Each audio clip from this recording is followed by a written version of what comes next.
الحمدللہ والصلاة والسلام علی رسول اللہ وعلی آلہ وصحبہ اجمعین، اما بعد۔ میرے بھائیوں، ہم رمضان کے دوسرے عشرے میں داخل ہوئے ہیں اور یہ وہ وقت ہے جس میں بہت سے لوگ کمزور پڑنے لگتے ہیں۔ یاد رکھیں کہ ایک تھکان جیسی محسوس ہوتی ہے بعض لوگوں کو، یہ تھکان نہیں ہے، یہ ہمارے گناہ ہیں جو ختم ہو رہے ہیں، جل رہے ہیں۔ اور حقیقت یہ ہے کہ کسی بھی عادت کو عادت بنانے میں 3 مرحلے ہوتے ہیں، سٹیج ہوتے ہیں۔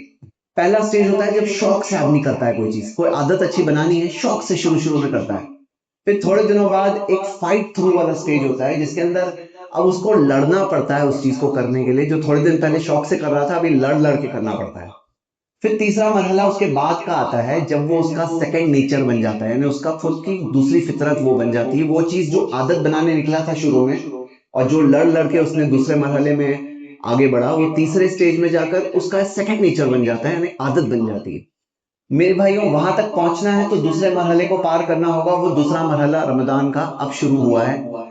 اب اس مرحلے میں ہمیں یہ یاد رکھنا ہے جو اللہ تعالیٰ نے فرمایا، ان الذین قالوا ربنا اللہ ثم استقاموا، یقیناً وہ لوگ جو کہتے ہیں ہمارا رب تو اللہ ہے، پھر اس کے بعد جم جاتے ہیں، یعنی جمے رہنا ہے۔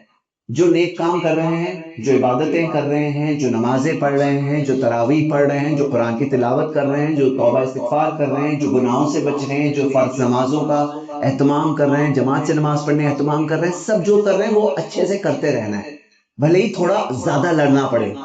اور رمضان کا وقت ہے بھائی، شیطان قید ہے، شیاطین ہمارے دشمن شیاطین قید ہے، جنت کے دروازے کھلے ہیں، جہنم کے دروازے بند ہیں۔ ہمارے پاس ٹائم نہیں ہے کہ اب ہم مایوسی میں پڑے یا ڈپریشن میں جائے یا افسوس میں پڑے، سیلف پٹی میں جائے، نہیں، ابھی ہمارے پاس وہ چیز کے لیے ٹائم ہی نہیں ہے۔ ابھی وقت ہے کہ ہر ایک وقت کیسے ہم استعمال کریں آگے بڑھنے کے لیے۔ کوئی ہے جس نے قرآن زیادہ ابھی تک نہیں پڑھا، ابھی تک کم سے کم 10 پارے کا ٹارگٹ پورا ہونا چاہیے تھا، تو 10 پارے کا ٹارگٹ آپ کا پورا نہیں ہوا اگر، تو پھر ابھی کر لو بھائی، ابھی کوشش کرو، ابھی کور اپ کرو، ابھی عبادت کرو، ابھی قرآن تلاوت کرو، ترجمے کے ساتھ پڑھو، یہ ابھی کر لو۔ ابھی یہ وقت کہاں ملنے والا ہے؟ یہ وقت رمضان کے بعد ملنے والا ہے، اتنا اچھا وقت الحمدللہ۔ یہ وقت کو استعمال کرنا ہے۔ دوسری رکعت میں ہم نے کیا سنے؟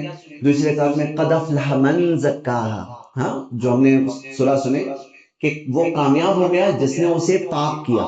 نفس کو پاک کرنے والا سٹیج آ رہا ہے، یہ نفس کو رون دیں گے نہیں نا تب تک پاک نہیں ہوگا۔ یہ جو سٹرگل سے گزرتے ہیں نا تو ہی جا کے پاک ہوتا ہے۔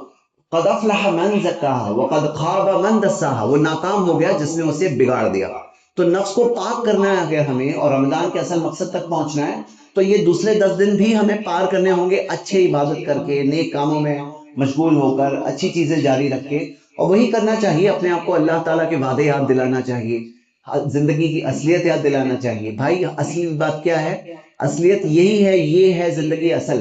رمضان کے باہر جو ہوتی ہے نا وہ زندگی، ہمیں اس زندگی کے مطابق جینا ہے۔ زندگی اصل کیا ہے؟ اصلیت یہ ہے کہ مرنے کے بعد ہم اللہ کے سامنے کھڑے ہونے والے ہیں۔ اصلیت یہ ہے کہ ہماری عبادتیں ہمارے ہی کام آئے گی، جو نیکی ہم کریں گے ہمارے خود کے لیے، جو ہم کرتے ہیں نیک کام فمن اہتدی فلنفسہ، خود کے لیے کرتے ہیں، ومن ضل فانما یضل علیہا، جو گمراہی اختیار کرتا ہے خود کے لیے کرتا ہے۔ تو میرے بھائیوں، آپ کو ابھارتا ہوں اور ہم سب کا کام ہے کہ اپنے گھر والوں کو ابھاریں، اپنے بچوں کو ابھاریں، گھر کی عورتوں کو ابھاریں کہ وہ لوگ بھی نیک کام کریں، نیکی کا ماحول رہے۔ اللہ سے دعا ہے اللہ ہمیں استقامت کے ساتھ دین پر جمے رہنے کی توفیق عطا فرما، اپنے گناہوں سے توبہ طلب کرنے کی توفیق عطا فرما، نیکیوں میں آگے سے آگے رہنے والا بنا دے۔ آمین۔ وآخر دعوانا